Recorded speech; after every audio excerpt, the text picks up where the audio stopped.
श्रमजीवी क्षतिपूर्ति अधिनियम 1923 के बारे में हम अध्ययन कर रहे हैं। ठेके की दशा में दायित्व, लायबिलिटी फॉर कॉन्ट्रैक्टिंग।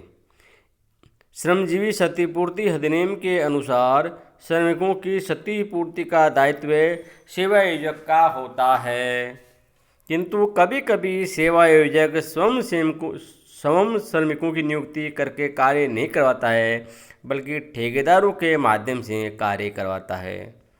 फलतः कार्य करने वाले श्रमिक ठेकेदार के होते हैं। ऐसी स्थिति में उसकी क्षति की पूर्ति का दायित्व निर्धारित करने के लिए अधिनियम की धारा 12 में कुछ प्रावधान किए गए हैं। ये उल्लेखनीय है कि इन प्रावधानों में ठेके पर कार्य करवाने वाले व्यक्ति को प्रधान तथा ठेका लेने वाले को ठेकेदार कहा गया है। अधिनियम के प्रमुख प्रावधान निम्नानुसार है, जो धारा 12 में बताए गए हैं। ठेकेदार के श्रमिकों के लिए प्रधान का दायित्व है। यदि कोई प्रधान अपने व्यापार या व्यवसाय के दौरान या उद्देश्यों की पूर्ति के लिए किसी कार्य या उसके किसी भाग को पूरा करवाने के लिए किसी ठेकेदार से अनुबंध करता है, तो उस कार्य को पूरा करने के लिए नियुक्त श्रमिक की क्षतिपूर्ति के लिए प्रधान ठीक उसी प्रकार दायी होगा मानो कि वे श्रमिक स्वयं उसके द्वारा ही तत्काल नियुक्त किए गए हो। क्षतिपूर्ति की राशि। ऐसे श्रमिकों की क्षतिपूर्ति की गणना ठेकेदार द्वारा तुरंत नियुक्त किए गए श्रमिकों की मजदूरी के संदर्भ में की जाएगी। क्षतिपूर्ति की राशि की वसूली। जब इस धारा के अंतर्गत प्रधान का किसी ठेकेदार के श्रमिक की क्षतिपूर्ति करने का दायित्व उत्पन्न हो जाता है, तो प्रधान क्षतिपूर्ति की इस राशि को उस ठेकेदार या अन्य व्यक्ति से पुनः वसूल कर सकता है जिससे वह क्षतिपूर्ति प्राप्त करने का अधिकारी था। उप ठेके की दशा में वसूली। यदि ठेकेदार ही स्वयं प्रधान है, ऐसा उप ठेके की दशा में हो सकता है और वह इस धारा के अधीन श्रमिक को क्षतिपूर्ति देने या प्रधान की क्षतिपूर्ति करने के लिए उत्तरदायी है, तो उसे भी उस व्यक्ति से क्षतिपूर्ति की राशि वसूल करने का अधिकार है जो ठेकेदार के रूप में उससे संबंधित है, और श्रमिक उससे भी क्षतिपूर्ति वसूल कर सकता है। ये उल्लेखनीय है कि ऐसी क्षतिपूर्ति के अधिकार तथा राशि संबंधी सभी प्रश्न आयोग द्वारा तय किए जाएंगे। यदि पक्षकारों के बीच हुए अनुबंध के पालन में त्रुटि की जाती है। श्रमिक को वैकल्पिक अधिकार। यह धारा श्रमिक पर ठेकेदारों से क्षतिपूर्ति वसूल करने का प्रतिबंध नहीं लगाती है, बल्कि यह धारा श्रमिक को ये विकल्प प्रदान करती है कि वह प्रधान या ठेकेदार किसी से भी क्षतिपूर्ति वसूल कर सकता है। दुर्घटना का परिसर। प्रधान इस धारा के अंतर्गत क्षतिपूर्ति के लिए तब उत्तरदायी होगा जबकि दुर्घटना किसी ऐसे परिसर में या उसके आसपास हुई हो जिसमें प्रधान ने अपना कार्य किया है अथवा सामंत्य करता है, अथवा वह परिसर उसके प्रबंध या नियंत्रण में है। धारा 12 के प्रावधान है। अब है सेवा आयोजक का दिवालिया होना, इंसॉल्वेंसी ऑफ एम्प्लॉयर। सेवा आयोजक के दिवालिया हो जाने की दशा में क्षतिपूर्ति की राशि के भुगतान के लिए बीमाकर्ता के दायित्व के संबंध में प्रमुख प्रावधान धारा 14 में दिए गए हैं। ये प्रावधान निम्नानुसार है। बीमाकर्ता के साथ अनुबंध किया हो। यदि किसी सेवा आयोजक ने इस अधिनियम के अधीन किसी श्रमिक के प्रति अपने दायित्व के संबंध में कोई अनुबंध किया हो, तो बीमाकर्ता का दायित्व उत्पन्न हो सकता है। बीमाकर्ता के दायित्व की शर्तें। बीमाकर्ता का दायित्व निम्नलिखित दशाओं में उत्पन्न हो सकता है। सेवा आयोजक के दिवालिया हो जाने पर, अथवा लेनदारों के साथ समझौता करने पर, अथवा लेनदारों के साथ समझौता योजना बनाने पर, अथवा कंपनी की दशा में कंपनी के समापन की प्रक्रिया प्रारंभ होने पर। बीमाकर्ता सेवा आयोजक के समान दायी। उपयुक्त वर्णित परिस्थितियों में बीमाकर्ता के विरुद्ध सेवा आयोजक के सभी अधिकार श्रमिकों को प्राप्त हो जाएंगे तथा बीमाकर्ता को भी सेवा आयोजकों के दायित्व के अनुरूप ही अधिकार उपचार प्राप्त हो जाएंगे, किंतु बीमाकर्ता का दायित्व सेवा आयोजक के दायित्व से अधिक नहीं होगा।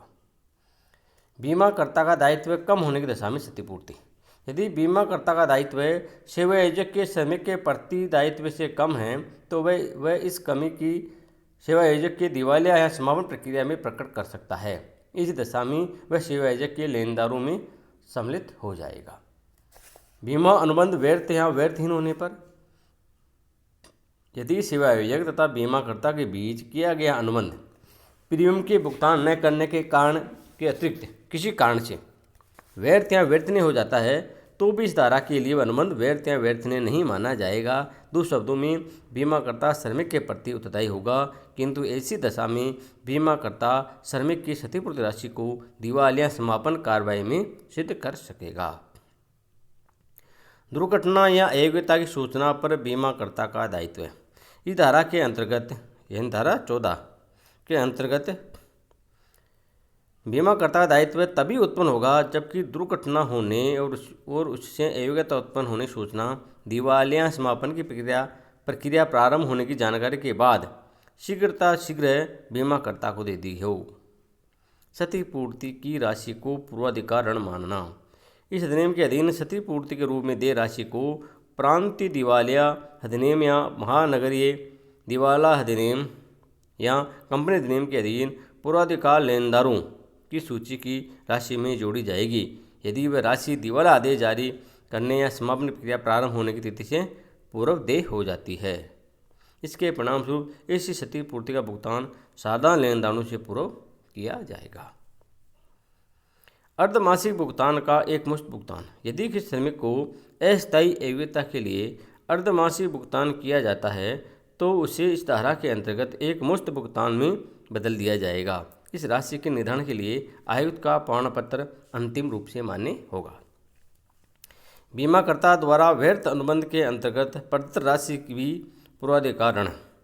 यदि बीमाकर्ता को बीमा अनुबंध के व्यर्थ या व्यर्थनीय होने के उपरांत भी क्षतिपूर्ति की राशि का भुगतान करना पड़ा है और वह दिवाला या समापन प्रक्रिया के दौरान उस राशि को सिद्ध करता है तो वह राशि भी दिवालिया कंपनी के पूर्वाधिकार लेनदारों सूची में राशि में ही जोड़ी जाएगी। कंपनी के ऐच्छिक समापन की दशा में लागू नहीं। ये धारा, यानी ये धारा 14 है ना, श्रमजीवी क्षतिपूर्ति अधिनियम की धारा 14। ये धारा कंपनियों के ऐच्छिक समापन की दशा में तब लागू नहीं होती जबकि समापन का उद्देश्य कंपनी का पुनर्गठन या दूसरी कंपनी में सम्मिश्रण करना हो। धारा 14A। हस्तांतरित संपत्तियों पर प्रथम प्रभार।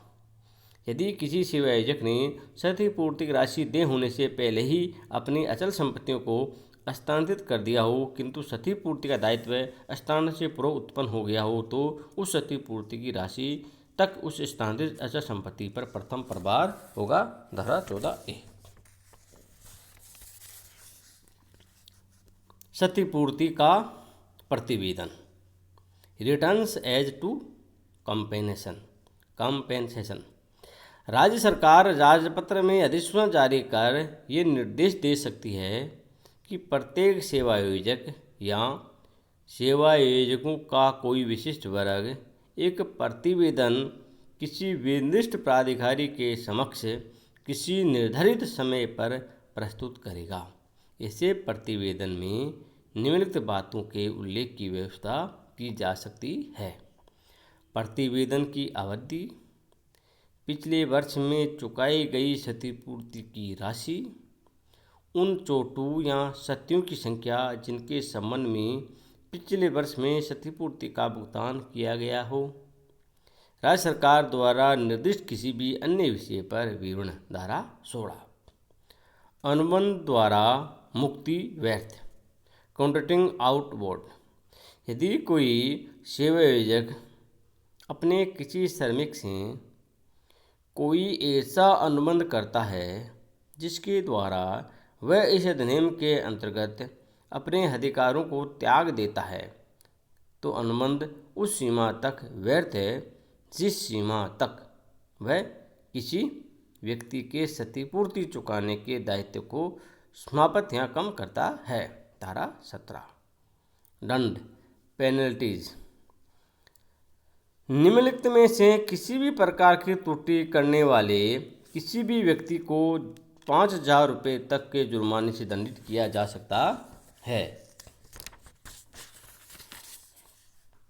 यदि धारा 10(3) के अंतर्गत रखी जाने वाली सूचना पुस्तिका को नहीं रखता है, यदि वह धारा 10(1) के अंतर्गत आयोग द्वारा मांगा गया प्राणघातक दुर्घटनाओं का विवरण नहीं भेजता है। यदि कोई सेवायोजक धारा 10 के अंतर्गत प्राणघातक दुर्घटनाओं तथा गंभीर चोटों की रिपोर्ट नहीं भेजता है, यदि वह धारा 16 के अंतर्गत राज्य सरकार द्वारा निर्दिष्ट क्षतिपूर्ति की रिपोर्ट नहीं करता है।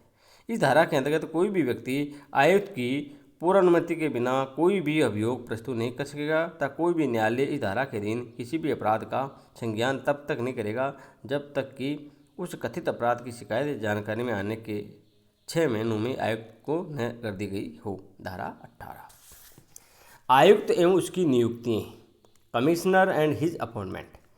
अधिनियम की धारा 2(1)(b) में कहा गया है कि आयुक्त से तात्पर्य श्रमजीवी क्षतिपूर्ति आयुक्त से हैं, जिसे धारा 20 के अधीन नियुक्त किया जाता है। धारा 20 के अनुसार ऐसे क्षतिपूर्ति आयुक्त की नियुक्ति संबंधी प्रमुख प्रावधान निम्नानुसार है। राज्य सरकार द्वारा नियुक्ति। आयुक्त की नियुक्ति राज्य सरकार द्वारा की जाती है। राज्य सरकार किसी भी व्यक्ति को आयुक्त नियुक्त कर सकती है। राजपत्र में अधिसूचना। राज्य सरकार जब किसी व्यक्ति को आयुक्त नियुक्त करती है तो उसकी राजपत्र में अधिसूचना जारी करती है। दूसरे शब्दों में राज्य सरकार राजपत्र में अधिसूचना जारी कर किसी भी व्यक्ति को आयुक्त नियुक्त कर सकती है। निर्धारित कार्य क्षेत्र। किसी आयुक्त का कार्य क्षेत्र वही होगा जो अधिसूचना में निर्दिष्ट कर दिया जाएगा। एक से अधिक आयुक्तों की दशा में कार्य क्षेत्र। जब किसी क्षेत्र में एक से अधिक आयुक्तों की नियुक्ति की जाएगी, लोग राज्य सरकार सामान्य विशेष आदेश से उनके बीच कार्य का विभाजन कर सकती है। जांच हेतु सहायता लेना। इस अधिनियम के अधीन निर्दिष्ट किसी मामले का निर्णय करने के उद्देश्य से कोई भी आयुक्त एक या अधिक ऐसे व्यक्तियों का चयन कर सकता है जिन्हें ऐसे मामले के संबंध में विशेष जानकारी हो और जो मामले की जांच पड़ताल में उसकी सहायता कर सके। लोक सेवक की स्थिति। प्रत्येक आयुक्त को भारतीय दंड संहिता के अर्थों में एक लोक सेवक माना जाएगा, पब्लिक सर्वेंट होगा, धारा 20 कहती है। आयुक्त को मामलों का निर्देश। Reference to commissioner. इस अधिनियम के अंतर्गत आयुक्त को किसी मामले का निर्देश धारा 19 के निम्नलिखित प्रावधानों के अनुसार किया जाता है। अनुबंध के अभाव में निर्देश। पक्षकारों के बीच अनुबंध के अभाव में इस अधिनियम की कार्रवाई के अंतर्गत उत्पन्न होने वाले निम्नलिखित प्रश्नों या विवादों को आयुक्त के समक्ष निर्णय हेतु निर्देशित किया जा सकता है। किसी व्यक्ति का क्षतिपूर्ति का दायित्व है अथवा नहीं, कोई क्षतिग्रस्त व्यक्ति श्रमिक है अथवा नहीं, क्षतिपूर्ति की राशि, क्षतिपूर्ति की अवधि, अयोग्यता की प्रकृति, अयोग्यता की सीमा, दीवानी न्यायालय के क्षेत्राधिकार के भार।